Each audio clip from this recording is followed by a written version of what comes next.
దివాలా తీసిన కేఎల్ఎస్ఆర్ కంపెనీకి 6,000 కోట్ల పనులు ఎలా ఇచ్చారో సీఎం రేవంత్ రెడ్డి చెప్పాలని మాజీ మంత్రి కేటీఆర్ ప్రశ్నించారు. రేవంత్ రెడ్డి సీఎం కాగానే ఈ కంపెనీకి అనేక ప్రాజెక్టులు వచ్చాయన్నారు. ఈ కంపెనీ అవకతవకలపై దర్యాప్తు సంస్థలతో విచారణ చేయించాలని గత నెల 23న సుప్రీంకోర్టు ఆదేశించిందని, అలాంటి కంపెనీకి కాంట్రాక్టులు ఎందుకు ఇచ్చారని నిలదీశారు. రేవంత్ రెడ్డి గారు ముఖ్యమంత్రి కాగానే వీళ్ళకి రెక్కలు వచ్చినాయి. 2023 నుంచి దివాలా తీసి ఇన్సాల్వెన్సీ పిటిషన్ నడుస్తుంది.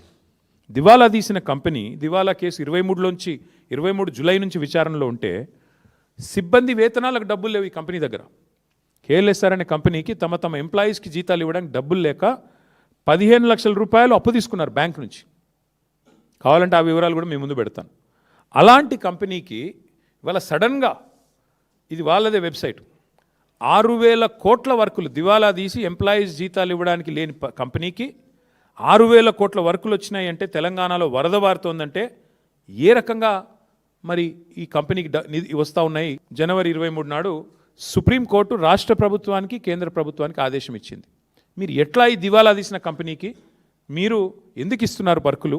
సుప్రీంకోర్టు ఎన్సీఎల్ఏటీలో ఇంత సీరియస్ విచారణ జరుగుతుంటే, కంపెనీ దివాలా తీసిందని వాళ్ళే చెప్తుంటే, ఎంప్లాయీస్ జీతాలకే డబ్బులు లేక 15 లక్షల రూపాయలు వాళ్ళు లోన్లు తీసుకుంటుంటే ఎందుకు ఈ కంపెనీకి మీరు ఇంత పెద్ద ఎత్తున సపోర్ట్ చేస్తున్నారు అంటూ మరి సుప్రీంకోర్టు విచారణకు ఆదేశించింది.